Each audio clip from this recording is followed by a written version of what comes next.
Gearing up for the holidays, people are in shambles trying to find the best spots in Warwick. Stay tuned to see what the Warwick Valley has to offer on this December edition of In the Valley.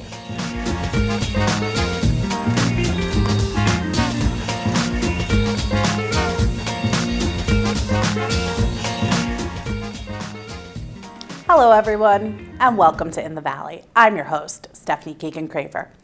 Everyone enjoys a good old-fashioned white Christmas, the lights, the snow, and especially the decorating. But what happens when our town of Warwick goes all out to show how festive we can really get? In the small town of Warwick, where we are known for wanting to fit into the crowd and celebrate the holiday by diving into the spirit, we sometimes forget the true meanings and values of these holidays. It's important to not only spend time with the loved ones in your life, but the community you came from by giving back in support of a good cause. This is a very wonderful event that brings the community together to raise funds for the St. Anthony Community Hospital, and it's a great time of year to be gathering the community and recognizing all the good things that they do at the hospital. This is a great opportunity for folks in the area to come out, celebrate the holidays together, and raise money for a great cause. Of course, we know why people inside the community would want to get involved, but what about the people who set up this event from St. Anthony's Community Hospital? Well, this is one of the events that helps to support St. Anthony Community Hospital. We hold several major fundraising events, and the hospital is critical to the well-being of the community. So we hold these events not only to raise money, but to increase awareness about the hospital. Winding Through Warwick has become a staple in the community for over a decade and always has the right intentions in mind with raising money to try and give back to those in need. Brings the community together. And to raise money for WMC Health. I'm here today winding through Warwick, which is a wonderful opportunity for everyone and anyone in the community to get together. Brings everyone together for this beautiful holiday season. And to donate to the cause, which is the main thing. Get a little bit more about seeing what Warwick is like. And just meeting friends and getting the holiday season started. Pretty much what it's about. So during this holiday season, I feel like this event will bring everyone, friends and family together and closer. Yes, they can spend time with their loved ones, their friends, their family during the holiday season. With this event being such a mainstay of Warwick, it is always important to have a goal in mind and try your best to accomplish that. Did the 2024 Winding Through Warwick do just that? Absolutely. We had a wonderful array of homes that participated, homeowners who participated in the event. We had a wide variety of vendors provide goods to help us to make the tricky tray baskets, and we had a terrific number of attendees, nearly 500. Who doesn't love seeing tons of people getting healthy and smiling? Ultimately, this was for a great cause, and hopefully we can see you end Winding Through Warwick in 2025. The first Christmas lights were used in 1882, and people have been using them ever since. The holiday season is full of festivities, and who doesn't love just seeing the cute decorations around the houses where we live? When we come back, I'll be welcomed by a special guest, so don't go anywhere.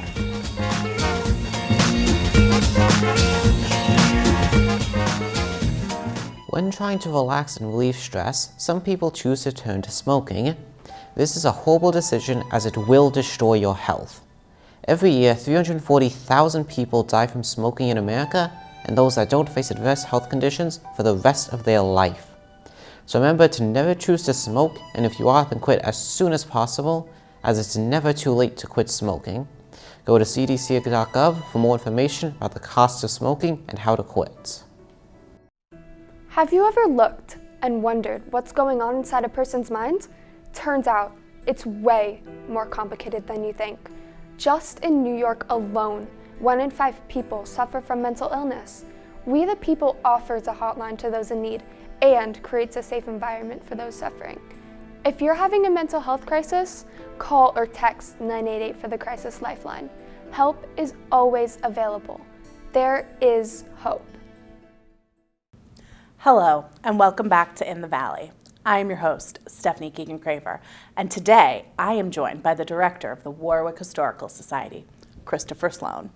Thanks for joining us. The Warwick Historical Society has done so much for the community, but recently you have opened the 1810 store. How is your new foray into retail going? It's going pretty well, yes. This has been a goal for the Historical Society for several years now, to get some sort of retail space where we can sell some merchandising, Warwick Historical Society merchandising. And so it was a slow process, but now we're up and running, and it's going very well. Happy. Wonderful, wonderful. And so what can folks find at the 1810 store? Oh yeah, tons of stuff. We have our tried and true crowd favorites, like our property ornaments, including the Old School Baptist Meeting House and Baird's Tavern, 5 ornaments of our properties total. We have exclusive collaborations with some artists from around the Warwick Valley, including Heather New, who does stained glass. She did some gorgeous pieces. One of the United African Methodist Episcopal Church, one of our properties. They have a gorgeous stained glass window that we made a reproduction of the dove, and we have a trolley stained glass and the Old School Baptist Meeting House. And we have some archival prints, books written by Warwick historians. So it's really something for everyone and people who are Warwick-centric, Warwickophiles, I guess. Wonderful. So the Buckby Center, which is another one of your properties, has a lot of iconic Warwick history. Do you have a piece in the archive that you think is underrated and people should know about? Oh my gosh, it's such a great question, because when I joined, I did not realize how much history the village has. Mm-hmm. It's almost overwhelming, because we have such great records and archives and historical documents from early 1700s. It's incredible the care that the Historical Society over the years has taken with these documents, but not just the documents, but our clothing and textile committee has preserved so many uniforms and clothing from hundreds of years ago. So my favorite that I just discovered was we have uniforms from the Civil War. Wow. In our clothing that we displayed for our Veterans Day Eve celebration this year. But it is just incredible to be able to show those off and have people see them from the Civil War. It blows your mind that these things are here in Warwick, and it's just the tip of the iceberg. There's so much. I can imagine. Yeah. And so you recently hosted the Great Warwick Cookie Exchange. What was the inspiration behind that? Well, it was really just an elaborate ruse to have people home bake cookies for me and just bring them to me, and it's great. Everybody loves cookies. But no, where I'm from in the Midwest, cookie exchanges are huge, and it's a great way for people to get together and share family recipes, and people have a drink, you have a little nibble, and then you just chat, and it was so much fun. We're going to do it again next year. It's going to be bigger and better, and I hope more people attend, because there's only so many weekends in December. You got to work it out, but it was great, and I can't wait to do it again. What do you think would surprise folks most about the Historical Society? It would be most surprising to people to really realize and remember how much the Historical Society has. We have, as I said, thousands of artifacts in our archive and in our clothing and textiles. But also we do maintain 12 properties and buildings. And whenever I speak with anyone else from any other societies or museums, they say, 12? Like, they can't believe that we have so many. So we are extremely lucky. But along with that comes the care and maintenance of these things, so we can properly take care of them for generations. So I think it might surprise people to know that as a 501c3 nonprofit, we get no tax dollars to preserve the buildings and the grounds and everything, and so it really is. It's up to us to fundraise and to sell things at the 1810 store, because every dollar we make goes back into the society and back into the properties, so we can properly care for them. And things like Lewis Park and the Old School Baptist Meeting House. Those are owned by the Historical Society, and we have to rent them out to festivals and fairs, so we can make money to keep the parks and the church looking great. So it's interesting. Of the buildings the Historical Society owns and maintains, do you have one that holds a special place in your heart? Well, they're like my children, if I had any. You can't pick one over all of them, but and I'm sure a lot of people share this. It's just the Old School Baptist Meeting House is such a beautiful structure, and it's iconic, and it's the center of Warwick, and so many people know it as a touchstone for so many things, for events, for weddings, funerals, which we still have today. Yeah. We have special events in there, but for me, it was kind of my first introduction to the town. I remember when we just moved to Warwick, it was seeing that church and just thinking, this is such a great building, and it just really does make a quintessential small town feel, and it looks great in the winter, and it's just fun. And actually coming up for Christmas Eve is the Old School Baptist Meeting House, the Christmas Eve sing-along, which is just for village people, so don't tell anyone. I know it's just us talking, so don't tell anybody. But it brings together people and community, and I think it really just does really encompass what Warwick is about, community, and if everybody knows, the movie In and Out was filmed there. Oh, Kevin Kline, Tom Selleck, Joan Cusack. Look it up, kids. It's a gem from the 90s. Yes, which leads me to my next question. Any random historical facts you want our viewers to know? Oh, there are so many. I would have to think. Oh, a great one, again, kind of adjacent to the meeting house. Lewis Park, these days, gorgeous. As I said, we have festivals there. We have events. It's a big, beautiful green area. But what you didn't know was that it used to be a used car lot. Oh. Literally, cement, like signs, cars. If you can imagine that, used to be a used car lot, and they were going to expand and use more of the grounds around. But the Lewis family was very smart and knew that it would be a detriment to Warwick. So they started buying up the small houses that were still remaining around Lewis Park, and they purchased the whole grounds, and they refurbished it and made it into a park, and then they gifted it to the Historical Society in 1951. And that's why we have such the beautiful green space in the center of the village that we do. Wow. Yeah. So I would like to thank my guests for coming, and when we come back, we will look at a business that will take care of you. Don't go away. In the Valley, we'll be right back after this short.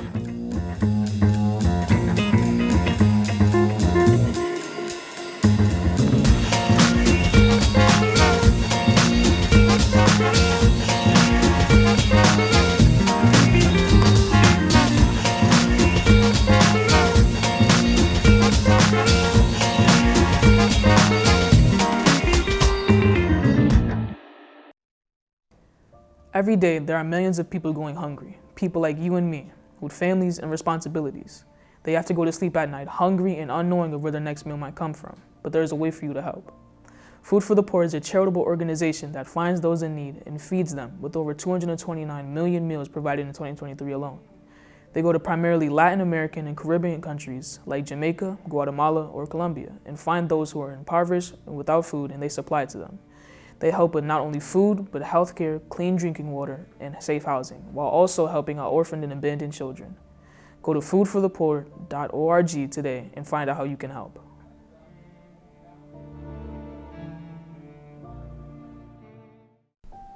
$6.3 million animals enter U.S. animal shelters every year. Each year, approximately 920,000 animals are euthanized. The reason for this is because of overpopulation. Too old and the sick get euthanized to prevent diseases from spreading. But the Warwick Valley Humane Society is here to help them. The society is here to protect all lost and homeless pets safely until being reunited.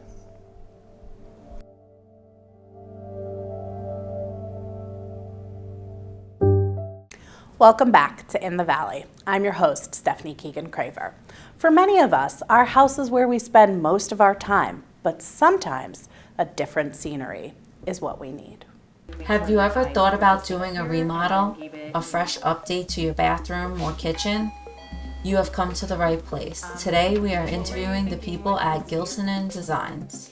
At Gilson & Designs, we think we're a little different than other designers because we have a specific style, and we think that we meet our clients based on, the aesthetic that they want, and they've met with us and other designers and probably have selected us because we align with their vision for their home. From the sounds of it, they seem pretty different, but this probably doesn't matter to you. What probably matters is being able to envision what your new kitchen or bathroom may look like. Well, here at Gilson & Designs, we work with you and take measurements of your space and create 3D renderings to help you envision the palette and colors and textures of door styles and finishes that you choose. Now that you can envision the possibilities, let's talk money and how much it could vary. There's a significant difference in price between a fresh update and a full remodel, mostly because with a fresh update, you're just kind of maybe updating a countertop or a backsplash or a paint color. With a full remodel, you're going to likely be doing a little bit more construction. You're gonna hire a contractor, have those labor costs, and then buy a lot more fixtures and maybe cabinetry and other items for your renovations. Now that we are done with money, I think you should know the difference between a fresh update and a remodel. Well, a fresh update can be as little as changing out your countertops or your backsplash, changing the paint color of your cabinets, all the way to a full remodel and new cabinets and new countertops and new design and layout. I think it's time for our guests to add something they would like to say. We have recently opened our new showroom in Warwick, and we're very happy to be back in the community here. And we would love for you to come visit us. Lastly, I just wanted to say I love how humble Gilson & Designs are, and I think you should go to Gilson & Designs for your next remodel. Rosita Gilsonan, the founder, has been designing kitchens and baths for over 20 years. This business is owned by a mother and a daughter, really representing how family-oriented our town really is. To close out the show, I am Stephanie Keegan-Craver, and I leave you on the edge of Warwick at the town park on a cloudy and rainy day, yet Mother Nature's beauty still shines. I hope you enjoy it, and I'll see you next time on In the Valley.